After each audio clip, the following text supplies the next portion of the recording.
welcome to Backwards Compatible, the video game retrospective podcast where we discuss, analyze, and reflect on some of the most notable and varied titles in gaming history. From childhood favorites to contemporary classics, I'm your host, Garrett. Hello? Yes, hello, and I'm Chase. Well, what was that, buddy? You kind of spaced out there for a moment. I'm drinking a Capri Sun, the beverage of choice for today's gentleman gamer. Ooh, yes. That will really get my gears a-cogging, and, well, actually, I don't think they move too much. All right, so today we are going to be talking about one. Oh, well, actually, we want to shoot the breeze first, right? Yeah, anything that puts us off talking about this game for any number of duration is fine by me. So, how you been, Garrett? It's been a minute, we haven't recorded in a while. I know, it's been forever, but here we are. How's your girlfriend? Now. Oh, she's doing great. How is your singlehood? I'm lonely. Oh, I'm sorry, bud. I was practicing some saxophone playing earlier today. That was pretty nice. Nice. Glad you're getting into music. Music's the jam, man. Playing a good alto sax. By the way, I apologize if there's any background noise. My neighbors are having a party or something, I don't know. But if there's like any random shouting in the background. What? I was just being the little atmospheric music for you. You know? So Garrett, instead of talking about this game, Frogger the Great Quest, how about we talk about something that's a little less controversial? How about that election we just had? I feel like that's less rage-inducing than this. I feel like whatever. Get out of here. It is not rage-inducing compared to this. But like I was fine with the outcomes, to be honest with you. I'm kind of glad that everything kind of went out smoothly. You know what I mean? Yeah, I mean, we're both pretty left-leaning, and here in Michigan, it was a pretty good showing by Democrats here in Michigan, so we're feeling pretty content. But enough about that. I guess we might as well talk about the most disgusting thing we can on this podcast. So, full disclaimer here, this was not my choice of game to discuss. This is all on Garrett, so... Well, it's just like... I feel that we need to expand our horizons a little bit, get into these junkier games that are kind of bad. Our description for our podcast, Garrett, is the most notable titles in gaming history. And I don't know, I mean, I guess you could make the argument that this is notable for how terrible it is, but you look back on our past games and even our upcoming games, like we have Mario Kart, Kingdom Hearts, Halo, classics, beloved childhood favorites to many, and even coming up, because our next episode, I'm just going to say it, it's going to be Legend of Zelda: A Link to the Past. Probably one of the best Zelda games out there, one of the best Super Nintendo games, and smack dab in between them, you got this piece of garbage. What are you talking about? I think it's great that we're going into the piece of garbage. By the way, guys, if you want like kind of like a spin-off series or something like Garrett's jankiness or something like that, send us an email or Garrett's garbage. Put it in the comments. No, it's not. It's not garbage. It's just a weird shindig. All right. That's it. Well, I guess we've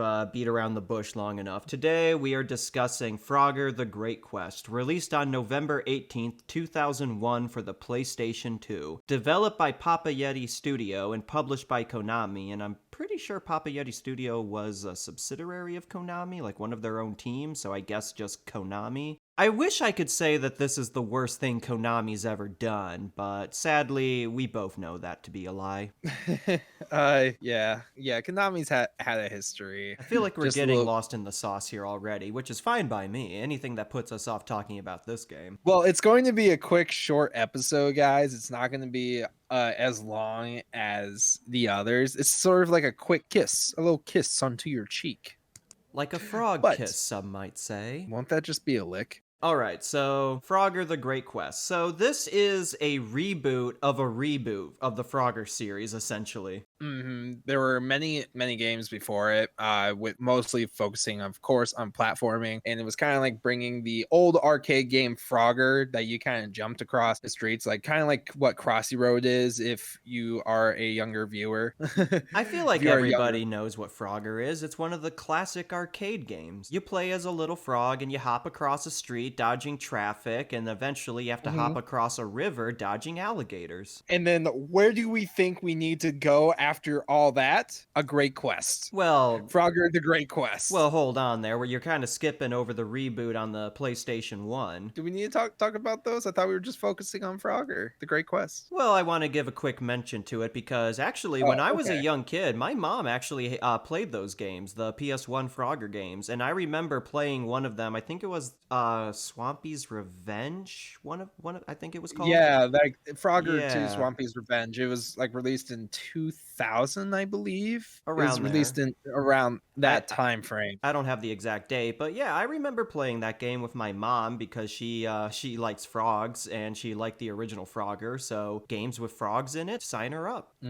So that's where my familiarity with the Frogger franchise mostly comes from. But as far as this game goes, I originally assumed that when you brought this game up as one of your childhood favorites, I initially thought I had never played this. I had heard of it before, mostly in the context of how terrible it is. But then, doing research for it, I realized something, Garrett. I had played this game before. Oh, well, you what see, was your thoughts on that? Back when I was a young boy, I'm talking about maybe 6 or 7 years old, I was in elementary.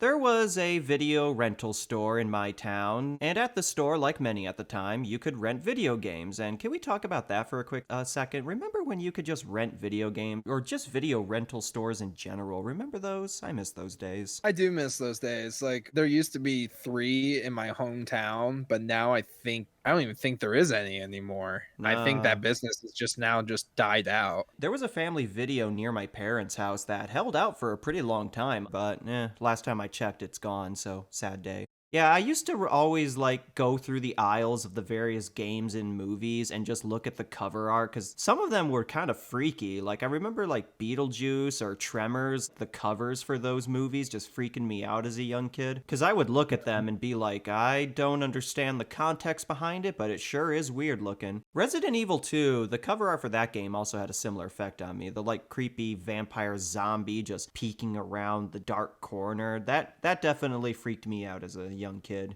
So anyway, as a kid, if me and my brother had been real good boys for that month, my mom would take us to this video rental store and she would let us pick any movie or game we wanted and rent it for that weekend. But one day, young Chase looked up and saw Frogger the Great Quest sitting on the shelf. It looked interesting. And like I said, I had played the previous Frogger games before and enjoyed them. I made the foolish, arrogant mistake in assuming that this game must surely also be a fun time. So I got it, and I played it.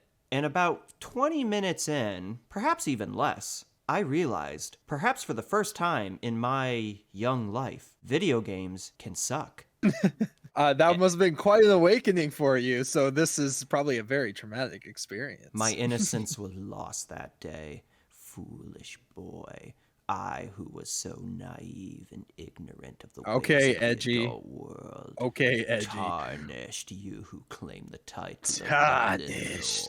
of Okay. We gotta get focused back on the Great Quest. So my personal experience with it was actually kind of a lot different. So I was big into fantasy stuff ever since I was a kid, and this was sitting on my shelves of PlayStation 2 games. There was probably 40 PlayStation 2 games, and I don't know why there was that many. I think it was because, here's a theory. My sisters basically wanted PS2, and then they got PS2 games, and then kind of that library just kept expanding. Well, here come I taking over this room, and now I have the gaming library, and this was one of them that was just sort of sitting up there on the shelf, and I decided to pop it out and see what's going on. I gotta say, I didn't mind it. I actually kind of enjoyed it once you realize all the different bugs you had to work around, but it was enjoyable to me. I don't know, it was just so bad it was good to me. This game doesn't even function properly. What are you talking about? You just gotta know how to move around it. I always moved around the stuff that wouldn't really work, and I always kept spitting at people in this game because really that was the only thing that actually worked. All right, well, we might as well dive into this, I guess,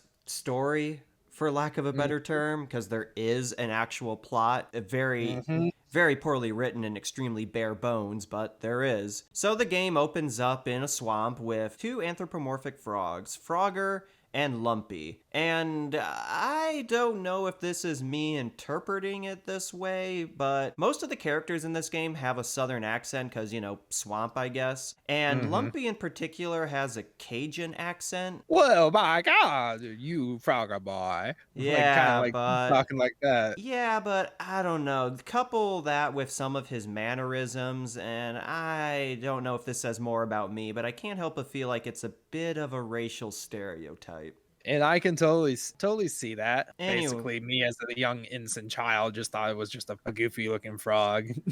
so Frogger, it's the classic I want more out of life. He's tired of living in the swamp and he wants to go on an adventure. And then He wants to be frog loose and froggy free. But then he looks over and he sees two human kids who are very ugly, and the whole character design of this game is just very unappealing. It's just like off-brand Tim Burton. It doesn't have the charm or coolness factor of a Tim Burton look. It's just Just demons. they look like reject Psychonaut characters. Anyway, Frogger listens as the two kids explain a story of a princess escaping from a dragon who accidentally kills itself. Like, they just straight up say the dragon was killed because it tripped on a rock or something. Tripped on the slime that was produced by the frog, and then the princess was like so freaking happy she just picked up and kissed the frog, and boom, princess and the frog. And then Frogger just gets the idea of, well, I gotta go find a princess then, because that's my life now, I guess. Yeah, he's tired of living in the swamp. Maybe he wants to make it big in the world. That's what we're talking about, baby. That's what we're looking for in 2001. And then he makes a wish, and you want to say what his wish is, how he words it?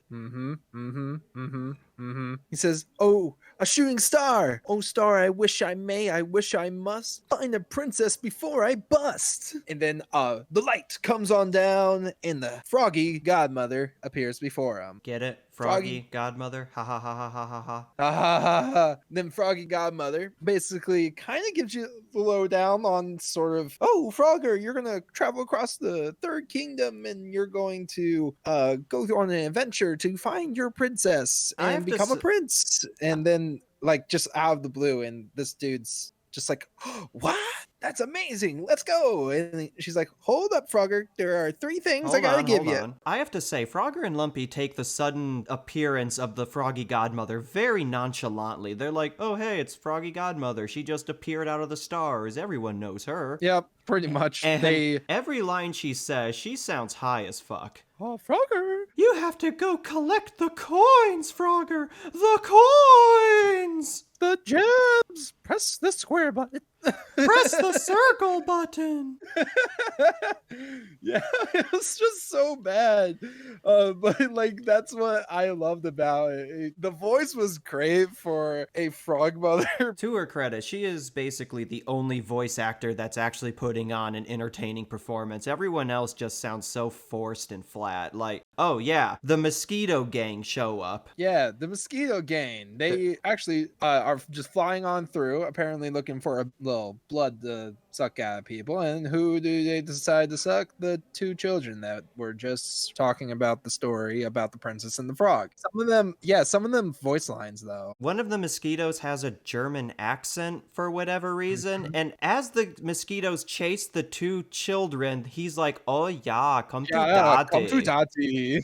Actual line. Yeah, and now that I think about it, it is kind of creepy. I don't know what I was listening to when I was a kid, but innocence just takes over the mind. Again, going back to the unappealing character design of this game, everyone is just so ugly and just ugh. Not just the villains, but almost every character, like the fairies or the other frog. It's just, ugh, I don't like it. We'll get to the fairies in a minute, because we'll get to them when we get to them. Trust me. The goblins, I do not like. Like, I know they're goblins. They're supposed to be creepy or whatever, but it just does not mesh well. Speaking of which, the cutscene's sort of ending at this point, but Fairy Frogmother decides to give Frogger 3 gifts. And first off, the ability to use magic. And she like waves her little. And then second is a backpack to keep stuff in. But really, you never really kind of use it. It's just there for aesthetic, I guess. I think there was supposed to be an inventory system where like you had like different tools at your disposal, but it was such low budget, it just didn't matter. And I think they already made the cutscene in the model, so they just kept it. But then the third gift is basically immortality. The dude cannot die. How are we supposed to feel like we can fail this game if Frogger cannot die? I have become Froggy Godmother, destroyer of worlds. What has magic wrought upon this land? Oh god. And also it's like the worst person to give immortality to, considering he's going to be going all over like being a simp and trying to get that kiss from the ladies. Frogger is such an asshole. He's so selfish. Like, Mhm. he doesn't give two shits about anyone but himself. He is going on this quest for his own personal desire, his own selfish He's a reasons. gold digger. Frogger's character, he is an asshole, he is greedy, and he's an incel. Yep. Yeah, I want to find a princess and a kiss her, and then I'll be the main character. I'll be the hero. I don't know. Yeah, pretty much. So we start off the game with Rolling Rapids Creek. There's two ways you can go. You can either just jump straight into the game, or you can take a left and go where Fairy Frogmother is kind of waiting for you. This is where your tutorial kind of begins. This is where everything from how to jump, how to glide using our throat. So Frogger can glide off of high ledges by sticking out his frog throat and just floating through the air. Since we're talking about like the tutorial, let's move on to the combat part of the tutorial. I know So- frog foo. So he has pretty much two ways to attack, and that's a loogie or frog foo. Frog foo was so freaking bugged. I, as a kid, just ignored that entirely and stuck with the spitting because It spitting was just- always consistent and it just made things a lot easier. The hitboxes just don't work at all. Like, you can be surrounded by 5 enemies and you can't hit any of them, and they can barely hit you, so you just get stuck in this loop of taking damage until you eventually lose. And I think that's one of the first things Kid Me realized about this game. Yeah, it wasn't really on par with anything, really. Okay, I remember the first time I was fighting like the Mosquito Gang when you start going down the Rolling Rapids Creek. I don't know, I just couldn't ever connect with them. They always just kept on like stinging me. I kept dying. It couldn't work until I discovered you could just spit at them. Literally just spit at them. The level design is also not that great. It's very confusing about what your objective or where you're supposed to go is. The textures are, I know it's a PS2 game. I know it doesn't have the highest budget, but the textures and visual design are just not stellar. Like the characters, very unappealing from a visual standpoint. It's very basic. Yeah, given that it was such a small studio within a sort of AAA studio at the time. I'm not expecting the world from it. It's not helping this game's case at any matter. It's not helping. Mm-hmm. I can forgive bad graphics. I'm not one of those graphics over everything type of guys, but in this case, the graphics are terrible. I guess, yeah, they pretty much are. I feel like such a dick. I'm just being so negative, but I just have like so little to say about this game. Yeah, man, you're biting on my childhood here. Damn, Your let me childhood at least was make- terrible. You deserve to be shamed for it. Unlike my childhood, insert game here was way better than insert one of your games here. Get out of here. No, I wasn't that bad. It was just like I had a different taste. Leave me alone. No, you deserve to be made fun of. Speaking of like all the fun low graphics, what about the water physics? Those were abysmal. This was also You the get- point where the camera just went completely fucky-wucky. Yep, camera angle and as well as like the drift you got from your momentum that you made while swimming through water. I hated like anywhere other than Rolling Rapids to kind of get into water because the controls for underwater were kind of obtuse. Is Yeah. it well put? Obtuse is a good way to say it. For a collectathon game, there's not too much to really collect. There's not a whole lot of rare or hard to find items that you have to look for. Yeah, you just have to collect coins, gems, and make sure to hit those checkpoints as well as eat that grub. But now I think we need to start going on our little adventure. Are you ready, Chase, for our epic quest? Yeah. I hear a yes in that. First things first is that you have to make your way out of the swamp and you go through Rolling Rapids Creek and you get to Bogtown where Frogger learns about the River Princess. Well, the only way he can get to the River Princess is to go get some honey for the blue bear that sits on top with the cable car. So tell me, what are your impressions of that area? Because that area was just like dry and it wasn't even like water where I thought there should have been water. Why are these two kids sort of fishing up ground? Wasn't this supposed to be water? I feel Well, like the game wasn't even finished then. I mean, I feel like this whole swamp has been completely polluted, so maybe they have brain damage of some sort. I don't know, but like Maybe they have basically some form of lead poisoning. everybody got scared of the goblins, and what, did the water run away too? But you do meet the bees. The bees are something else. They're kind of like the thing that's keeping you away from getting the honey. You kind of have your fun little fight with them. You get your honey, and now you can finally go to the river princess. Well, thing is, the river princess is a boat. Wah, wah, wah. It's not the princess he's looking for, and Get it? It's like ba- Mario. Your princess is in another castle. Woohoo! Haha! You wasted your life. Ha ha yeah, ha. I guess you did. Basically, this is probably like my least favorite level because it's so small and so short, and it's literally just like a box where you have a boat and a water, and that's it. We talk about the character models and all that, but I actually did enjoy the cat models on the boat. Seeing cats in just like police uniforms or with like all dressed and fancied up with a nice little mustache. I like that. So what you're saying is you enjoy anthropomorphic animals in cop uniforms. This isn't Judy Hopps, bud. Shit. So basically, you get to the top of the boat, and there's this crocodile kind of waiting for you. He kind of wants to eat you, but then after you kick his ass, he's like, "Hey, buddy, you're a swell pal." I'm just Remember, kids, if you ever have a problem, just beat the shit out of people. That's what Frogger says. exactly. That's the moral of this story. After you do your little fighting around in that town, you go to the Fairy Kingdom. These fairies are so goddamn ugly. They're so annoying too. And the thing is, you are with them for at least 5 levels in the damn game. Why are we even like here? Just to suffer? They give you like 5 tasks. The first one is the time when you have to go into the tree and fight Mr. D. Basically, he's death. Well, Frogger is immortal, so he's like, I'm not afraid of you anymore. I don't know. He was kind of menacing to me, but after I beat him and then like half his skull breaks off and it's like Frogger behind the skull is Frogger. And I'm just like, okay, that's going to probably be important, right? No. I think it might be a reference to Star Wars when Luke sees the vision of Darth Vader on Dagobah and under Darth Vader's helmet is Luke, because it's supposed to be, oh, actually it's you're fighting yourself, or it's your inner demon, or he's actually your dad, or something along those lines. By that logic, Death is Frogger's father, so Frogger is the son of Death. He is the Antichrist of this world. That explains why he's so immortal, right? I know Fairy Frogmother probably just gave him that power, but I think he was already immortal. Let's be real here. You know how many times he's probably hopped across the street and gotten ran over by a truck? Probably a lot of times. The 4 frogmen of the apocalypse. They all know frog foo! Next notable is going to the cat dragon lair.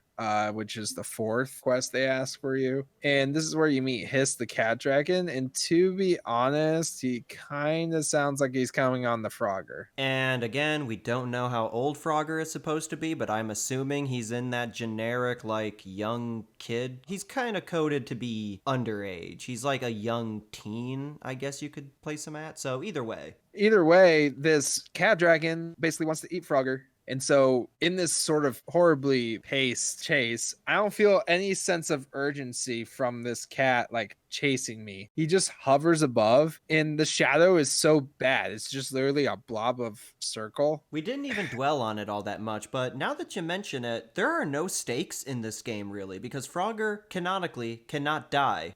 Exactly. That's what I'm saying. Like Frogger, so what's just he afraid of? He could just waltz right up to the final boss and just smack the shit out of him, which he basically Dark Souls does. style. Yeah, he basically does that at the end. The death room was stolen from him. After you complete the little chase, he gives him a riddle, and I don't even remember it because it's so forgetful. And finally, you meet the fairy princess. Fairy princess is like, nah, I ain't your princess. Here, I'm gonna teleport you, and teleports him to like these dark fucking forests. Like, what the fuck, man? We go from kind of like this nice, happy place, and then she's like, yo, get the fuck off my property. Bye-bye. She puts you in this dark forest where there's predators and wild things, Speaking of which, this is when you kind of meet Wild Thing. Wild Thing I actually liked.